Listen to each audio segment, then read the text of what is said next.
Hi again, third graders. Mr. Graham here yet again. You'll notice I probably changed locations. Bubby was not staying quiet as I was trying to read again, so I had to move my reading to a nice comfy place on the bed, nice and comfortable. I'm going to read again from Diary of a Wimpy Kid, Roger Rules. We're going to start off in October. So here we go. October, Monday. There was a kid named Craig Gupta who was one of my friends last year, but he moved away in June. His family had a big going away party, and the whole neighborhood came. But I guess Craig's family must have changed their mind, because today Craig was back in school. Everyone was happy to see Craig again, but a couple of us decided to have a little fun with him before officially welcoming him back. So we basically pretended he was still gone. Boy, I sure do miss Craig. Yeah, I wonder how he's doing. Hey guys, I'm right here. I have to admit, it was pretty funny. Did you just hear something? Nope, must have been the wind. At lunch, Craig sat next to me. I had an extra chocolate chip cookie in my lunch bag, and I made a big deal about it. I wish Craig was here. Oh, how he loved chocolate chip cookies. But I'm sitting right next to you, and I'm not even that hungry.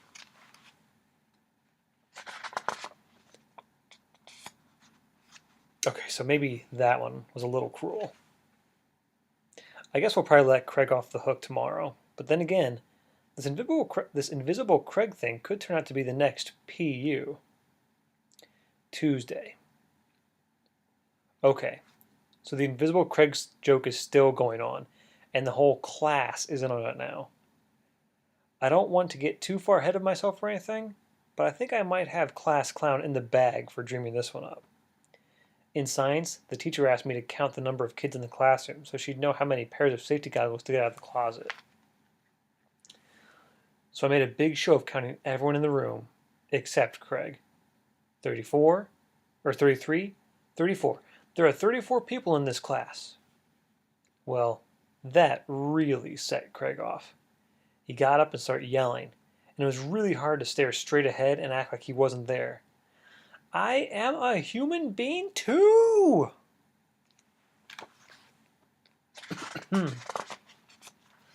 I wanted to tell him that we never said he wasn't a human being.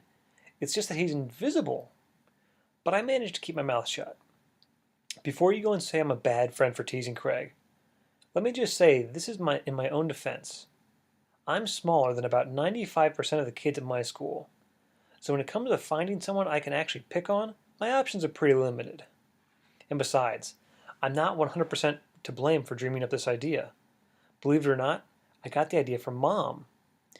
This one time when I was a kid, I was playing on the kitchen table and Mom came looking for me. Has anyone seen Gregory? I don't know what made me do it, but I decided to play a joke on Mom and stay hidden. Mom went all around the house calling my name. I think she must have finally seen me under the kitchen table, but she still pretended she didn't know where I was. Poor Gregory, all alone in the snow. Oh, boo-hoo-hoo. I thought it was pretty funny, and I probably would have stayed hidden under there for a little while more. But Mom finally got me to crack when she said she was going to give my gumball machine to Roderick.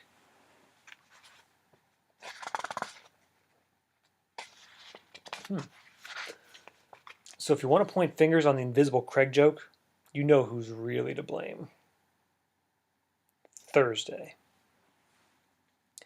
Well, yesterday, Craig pretty much gave up on trying to get anyone in our class to talk to him.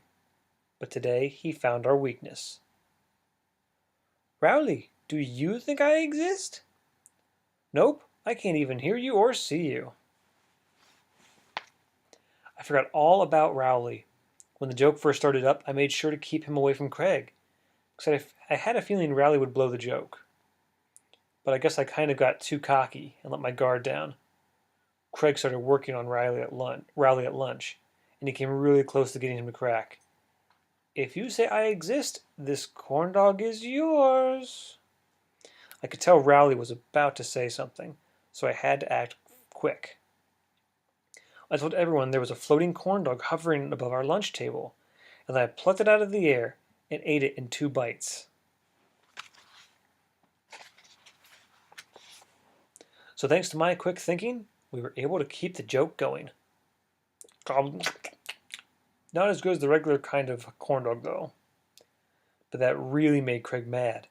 He started punching my arm, but of course I had to pretend like I didn't notice.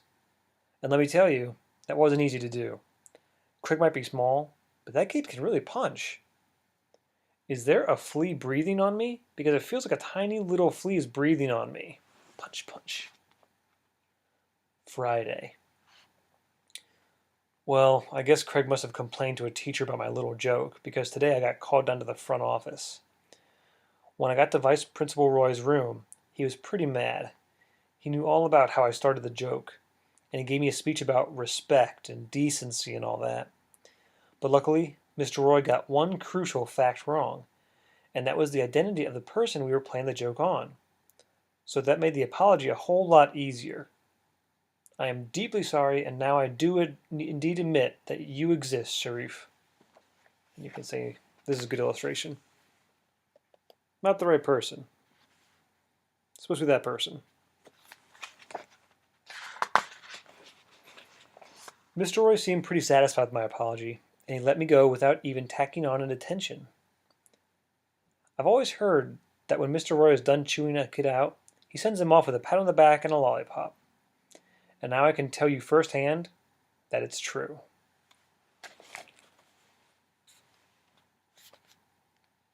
Not too happy.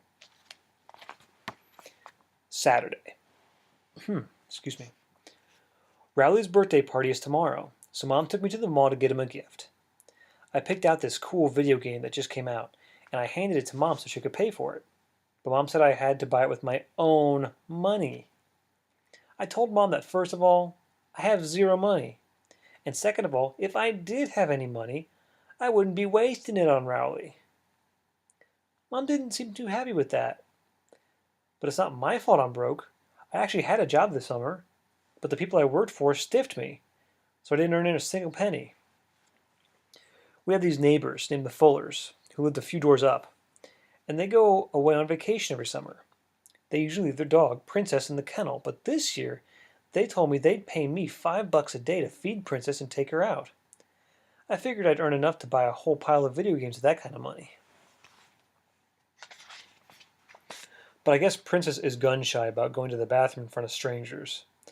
So I ended up spending a lot of time standing around in the hot sun, waiting for this dog to hurry up and go. I'd wait, and nothing would happen. And then I would just take Princess back inside. But every time I'd leave, Princess would make a big mess in the foyer, and I'd have to clean it up the next day.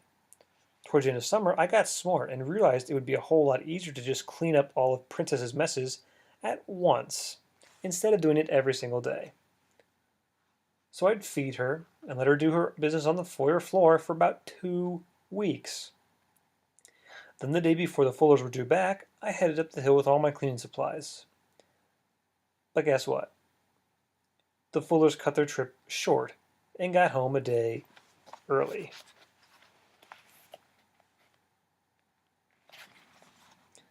I guess they didn't know it's polite to call ahead and let people know when your plans have changed. Tonight, Mom called a house meeting with me and Roderick. She said that the two of us are always complaining that we don't have any money, so she came up with a way for us to earn some cash.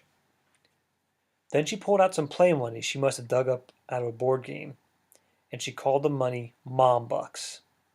Mom said we could earn Mom Bucks by doing chores and good deeds and stuff like that, and we could trade them in for real money. Mom handed us $1,000 each to get us started. Remember, play money, not real money. I thought I had struck it rich, but then she explained that each Mom Buck was only worth a penny of real money. Mom told us that we should save up our Mom Bucks, and if we were patient, we could buy something we really wanted. But Roger cashed in his whole stash before Mom was even done talking. Then he went down to the convenience store, blew his money on some heavy metal magazine. If Roderick wants to waste his money like that, he can go right ahead. But I'm going to be smart with my Mom Bucks. All right, third graders, I'll come back again, read a little bit more of this book some other time. Until then, I hope you're reading on your own at your house, maybe this book or a different book. and keep reading. See you guys.